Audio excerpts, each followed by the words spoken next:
जय हिंद all my dear students. तो चलिए आज इस छोटा सा वीडियो में हम लोग जानेंगे आइंस्टाइन के इक्वेशन के बारे में और इससे जो रिलेटेड जो न्यूमेरिकल्स जो बनता है उसको हम लोग कैसे बनाएंगे। तो आइंस्टाइन का जो सबसे पहले चीज जो उसका जो फॉर्मूला आता है E बराबर mc²। E बराबर E को बोलते हैं हम लोग एनर्जी, हिंदी में बोलते हैं उसको ऊर्जा। M को बोलते हैं हम लोग मास, जिसको हम लोग बोलते हैं द्रव्यमान। उसके बाद C², तो C को बोलता है आप लोग का क्या, प्रकाश का वेग, है ना, वेलोसिटी ऑफ लाइट।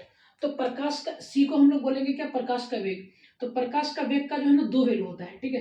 एक होता है तो 3 × 10⁸ मीटर पर सेकेंड, और दूसरा प्रकाश का चाल दूसरा क्या होता है आपका 2 × 10⁸ मीटर पर सेकेंड, ठीक है।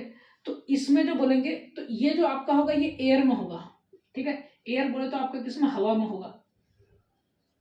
और ये जो होगा आपका कांच में होगा, ठीक। तो अगर हमको आपका एनर्जी निकालने के लिए बोलेगा तो हमको कौन सा मान हम सेट करेंगे आपका, हम ये वाला वैल्यू सी में जो हम लोग मान रखेंगे, सी का मान रखेंगे हम लोग 3 × 10⁸ मीटर पर सेकेंड, ठीक है। इतना तक क्लियर है। और ये वाला मान हम लोग कब रखेंगे, जब हमको क्वेश्चन में बोल देगा कि कांच अगर बोल देगा तब हम लोग सेट करेंगे 2 × 10⁸ मीटर पर सेकंड। अगर कांच नहीं कहा तो हम लोग यही वाला वैल्यू को क्या करेंगे, रखेंगे, ठीक है। तो आपका आइंस्टाइन का इक्वेशन है क्या, E बराबर mc²। क्या है आपका, E बराबर है आपका mc²। तो ये m किसको बोलेंगे, द्रव्यमान को बोलेंगे। C किसको बोलेंगे, वेग को बोलेंगे। किसका वेग को बोलेंगे, प्रकाश का वेग को बोलेंगे, ठीक है। अब मान लेते हैं 20 केजी का व्यक्ति है। कितना केजी का व्यक्ति है, 20 केजी का व्यक्ति है। कोई व्यक्ति, क्वेश्चन ऐसे होगा कि कोई एक 20 केजी का व्यक्ति है, तो बताइए उसमें एनर्जी कितना हो सकता है, ठीक है। तो ये 20 केजी का जो व्यक्ति इसमें क्या निकालने के लिए बोल रहा है, बताओ कि उसका एनर्जी कितना हो सकता है। तो बताओ E बराबर कौन सा फॉर्मूला हो जाएगा, mc², ठीक है। E बराबर mc² हो जाएगा। तो अब बताइए m का तो वैल्यू आपका दिया हुआ है, ये कितना केजी का व्यक्ति है, 20 केजी का व्यक्ति है। अगर वो 20 केजी का व्यक्ति है तो इसका मतलब उसका द्रव्यमान 20 है, ठीक है। तो इसका मतलब हो गया क्या, इसका मास कितना है, इसका द्रव्यमान 20 केजी है। तो m बराबर आपका कितना हो जाएगा, 20। उसके बाद c का वैल्यू तो हमको पता ही रहता है, वेलोसिटी ऑफ लाइट, प्रकाश का वेग कितना होता है 3 × 10⁸ मीटर पर सेकेंड, ठीक है। अब हमको क्या करना है, वैल्यू होता है कि फॉर्मूला होता है आपका कि E बराबर mc²। m का तो मान आप लोग को पता है कितना दिया हुआ है, क्वेश्चन में 20 दिया हुआ है, ठीक है। c का वैल्यू कितना हुआ है, c का वैल्यू कितना होता है 3 × 10⁸ मीटर पर सेकेंड होता है। तो लास्ट टाइम हम उसको सेट कर लेंगे, ठीक है। अब इसके ऊपर क्या है, mc का स्क्वायर, c का वैल्यू इतना हो गया, तो c के ऊपर स्क्वायर है तो इसके ऊपर क्या डाल देंगे, हम स्क्वायर डाल देंगे, ठीक है।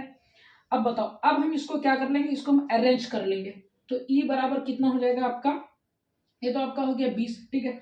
अब इसका मतलब ये जो आपकी इसके ऊपर जो स्क्वायर है, इसका मतलब ये सब के ऊपर स्क्वायर है। इसका मतलब हुआ कि 3 × 10⁸ का स्क्वायर मतलब हुआ, इसको हम लोग दो बार लिखेंगे, 3 × 10⁸ इंटू 3 × 10⁸, ठीक है।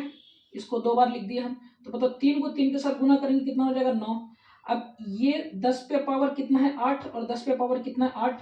तो बताओ आधार तो समान है, पावर को क्या कर देंगे, जोड़ देंगे, 8 और 8 16, ठीक है। इसका मतलब इसका मान आ गया आपका 9 × 10⁻16, ठीक है। 20 गुना क्या हो जाएगा 9 × 10⁻16, ठीक है। तो अब बताओ 20 को अगर हम 9 से गुना कर रहे हैं तो 9 दूनी कितना हो जाएगा आपका 18, यहाँ जीरो है जीरो डाल देंगे, इंटू कितना हो जाएगा 10⁻16, ठीक है।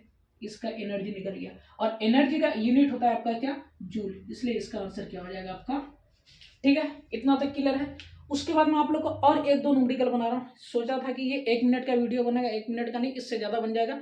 तो चलिए मैं आप लोग को एनर्जी का जितना भी सारा इससे रिलेटेड फार्मूला होता है, और फार्मूला तो एक ही होता है E बराबर mc², इससे जितना भी आपका न्यूमेरिकल बनेगा सारा न्यूमेरिकल को आपका इस वीडियो में हम कंप्लीट कर देंगे, ठीक है। अब यहाँ 20 केजी का व्यक्ति बोला है, ठीक है। अगर यहाँ आपको अगर 20 केजी का व्यक्ति नहीं देकर के आपको अगर बोलते कि कोई 10 केजी का व्यक्ति है, ठीक है, एकदम पतला सा दुबला सा, ठीक है, तो 20 केजी का व्यक्ति होगा, व्यक्ति भी नहीं होगा 20 केजी का बच्चा ही होगा वो, है ना। तो चलो ठीक है, जो भी है 20 केजी का व्यक्ति है, बच्चा है, तो उसका बताइए कि एनर्जी कितना हो सकता है, ठीक है। उसका क्या निकालने के लिए बोला है, E। तो बता जब E निकालने के लिए बोला है तो बता इसका मास कितना, द्रव्यमान कितना दिया हुआ है, इसका 10 दिया हुआ है, तो हम लोग क्या लिख देंगे यहाँ पे 10। सी का वैल्यू इतना ही होगा। तो एम का मान कितना लिखेंगे हम लोग, 10 लिखेंगे, ठीक है। सी का मान तो उतना ही होगा भाई, इसमें कोई चेंजिंग नहीं होगा। एम का मान 10 लिख दिया हम, ठीक है। अब बताओ यहाँ कितना हो जाएगा, 10। अब जो 10 को अगर 9 से गुना करेंगे तो कितना कितना हो जाएगा, तो 9 एका 9, 1 0 0, ठीक है। 10 से पावर चलो इतना आंसर हो गया, ठीक है। अब इसी तरह आप लोग बना लेना इसमें, ठीक है। बना करके आप लोग कमेंट कर देना, ठीक है। कोई 50 केजी का व्यक्ति रहेगा तो बताइए इसमें एनर्जी कितना हो सकता है, ठीक है। क्वेश्चन नंबर 1, सी का मान चेंज नहीं होने वाला, सी का मान उतना ही रहेगा। सी का मान कितना होगा आपका, 3 × 10⁻8 मीटर पर सेकेंड, ठीक। एक क्वेश्चन, दूसरा क्वेश्चन आप मान लो, ये ले लो आप, कोई मान लेते हैं कोई 40 केजी का व्यक्ति है, ठीक है। कोई 40 केजी का व्यक्ति, तो बताओ इसमें एनर्जी कितना, ऊर्जा कितना हो सकता है। तीसरा क्वेश्चन कहाँ लिख देंगे, चलो तीसरा क्वेश्चन यहाँ लिख देंगे हम। तीसरा क्वेश्चन लिख देते हैं, कोई 80 केजी का व्यक्ति है मेरे तरह, ठीक है। तो बताओ उसमें एनर्जी कितना हो सकता है, ठीक है। तो ये एकदम छोटा सा वीडियो को मैं यहीं पे खत्म करता हूँ। तब तक के लिए ओके बाय।